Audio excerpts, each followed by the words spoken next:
Hello dear students, सिद्धि हिंदी विद्यालय की online class में आप सबका स्वागत है। इस क्लास के अंतर्गत हम कक्षा 4th में विषय पर्यावरण के बारे में अध्ययन कर रहे थे। वीडियो को आगे बढ़ाए, अधिक जानकारी प्राप्त करें उससे पहले एक सूचना, 2 सितंबर को आप लोगों की एग्ज़ाम आने वाली है। 25 मार्क की एग्ज़ाम रहेगी। पहला, दूसरा, तीसरा और चौथा 4 पार्ट तुम लोगों के पूछे जाएंगे। उसमें विकल्प, खाली जगह, छोटे क्वेश्चन और बड़े क्वेश्चन, 1 मार्क्स और 2 मार्क्स और 3 मार्क्स के क्वेश्चन रहेंगे। तो उसके हिसाब से आप लोगों को तैयारी भी करनी रहेगी। ठीक है, अब आगे बढ़ते हैं।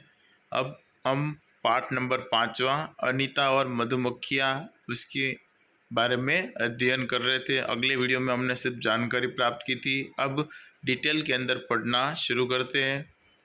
तो आइए शुरुआत करते हैं। देखो, ऐसा छत्ता है, मधुमक्खी, ये सब आप लोगों ने देखा है, शहद बनता है। ठीक है, तो ये किस प्रकार से शहद बनता है, उसके लिए क्या क्या करना पड़ता है, ये भी हम इस पाठ के अंदर जानकारी प्राप्त करेंगे। आगे बढ़ते हैं। मेरा नाम अनीता कुशवाहा है। क्या नाम है? अनीता कुशवाहा है। मैं मुजफ्फर ज़िले के बोछाहा गांव में रहती हूँ। बराबर है। अनीता कहाँ रहती थी? तो अनीता मुजफ्फर ज़िले के बोछाहा गांव में रहती थी। प्रश्न पूछे, अनीता कहाँ रहती थी? तो अनीता मुजफ्फर ज़िले के बोछाहा गांव में रहती थी, जो कहाँ पर पड़ता है? जो बिहार में है। अपने माता पिता और 2 छोटे भाइयों के साथ गांव में रहती हूँ। और किस किस के साथ वो रहती है? उसके माता पिता और 2 छोटे भाई हैं, उनके साथ वो गांव में रहती है। मैं कॉलेज में पढ़ने के साथ साथ छोटे बच्चों को पढ़ाती भी हूँ। अनीता क्या करती है? कॉलेज की पढ़ाई कर रही है और वह पढ़ने के साथ साथ क्या करती है? छोटे बच्चों को भी पढ़ाती है। इसके अलावा मैं मधुमक्खियों के पालने का काम भी करती हूँ। और इसके अलावा जो मधुमक्खियाँ हैं, उनको पालने का काम भी क्या करती है? अनीता करती है। ये सब इतना आसान नहीं है। ये सब इतना आसान है कि भाई बच्चों को पढ़ाना, मधुमक्खियों का पालना, घर का काम करना, इतने सारे काम आसान नहीं है। जब मैं छोटी थी तब मुझे बकरियां चराने जाना पड़ता था। जब वो छोटी थी तब उसको क्या करना पड़ता था? बकरियां चराने जाना पड़ता था। मेरा भी स्कूल जाने का मन करता था, पर मेरे माता पिता को लड़कियों को स्कूल जाना पसंद नहीं था। बराबर ना। पहले ऐसा बहुत था कि लड़कियों को पढ़ने नहीं दिया जाता था, स्कूल में नहीं भेजते थे। ठीक है, परंतु अभी वर्तमान समय काल के अंदर तुम लोग देखते हो तो ऐसा कुछ नहीं। सभी लड़कियों को भी पढ़ने भेजने दिया जाता है। लड़कियां भी पढ़ लिख कर बहुत आगे बढ़ी है।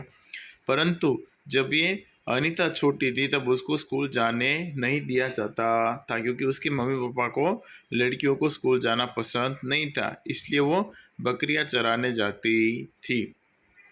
यह एक सच्ची घटना है। और ये जो अरिंदा के बारे में जो हम पढ़ रहे हैं, वो एक सच्ची घटना है। स्कूल जाकर पढ़ लिखकर आगे बढ़ने वाली लड़कियों के लिए अनीता कुशवाहा एक आदर्श है। स्कूल जाकर पढ़ लिखकर आगे बढ़ने वाली लड़कियों के लिए अनीता कुशवाहा क्या है? एक आदर्श है। बच्चों से भारतीय नक्शे में बिहार ढूंढने को कहे। भारत का नक्शा आप देखना और उसमें बिहार ढूंढना। कहाँ पर है? उत्तर प्रदेश के बाजू में और झारखंड से पहले आता है। ठीक है, उत्तर की ओर आता है बिहार, जिसकी राजधानी कौन सी है? पटना है। चलो आगे बढ़ते हैं। स्कूल जाना एक सपना। एक दिन मैं स्कूल में पहुंच गई और बच्चों की कतार में पीछे जाकर चुपचाप बैठ गई। एक दिन क्या हुआ कि अनीता स्कूल पहुंच गई और बच्चों के पीछे कतार में क्या हो गई? चुपचाप बैठ गई। मुझे बहुत अच्छा लगा। घर आकर मैंने हिम्मत करके अपने माता पिता से स्कूल के बारे में बात की और उसे स्कूल में पढ़ना लिखना बहुत ही अच्छा लगा। और उसने हिम्मत करके अपने माता पिता से स्कूल के बारे में बात की। उन्होंने मुझे स्कूल जाने के लिए बिल्कुल मना कर दिया। बराबर है। जब उसने अपने माता पिता से बात की तो उसके माता पिता ने उसको क्या कहा? स्कूल जाने के लिए बिल्कुल ही मना कह दिया।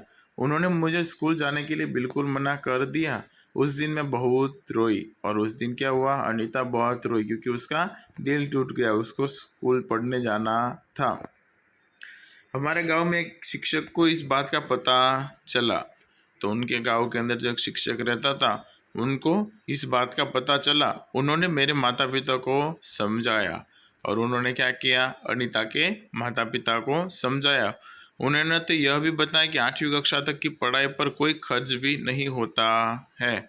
क्या कहा, स्कूल के टीचर ने उसके माता पिता को बताया कि 8वीं कक्षा तक बच्चों की पढ़ाई का कोई खर्चा होता नहीं है। आज भी 8वीं कक्षा तक बच्चों की पढ़ाई सरकार खुद उसका खर्चा उठाती, इसलिए गवर्नमेंट स्कूलों का निर्माण किया गया ताकि बच्चे वहाँ पर 8वीं तक मुफ्त में पढ़ाई कर सके। तो आप में से भी अगर कोई ऐसा है जो पढ़ना लिखना नहीं जानता या नहीं पढ़ता है, या फिर उसकी गरीब परिस्थिति घर की अच्छी नहीं है, तो वो भी गवर्नमेंट स्कूल के अंदर आर्थिक 8वीं तक मुफ्त में पढ़ाई कर सकता है।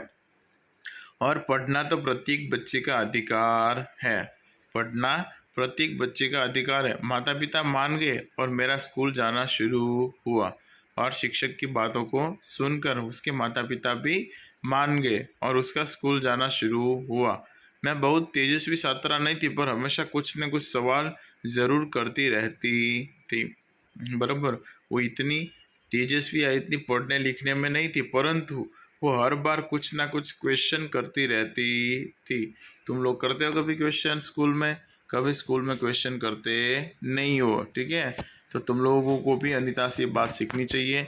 बराबर, कुछ ना कुछ प्रश्नों को जानने की या पूछते रहना चाहिए। इससे क्या होगा, आपका ज्ञान बढ़ेगा और आपको नई नई जानकारियाँ प्राप्त होगी, ठीक है?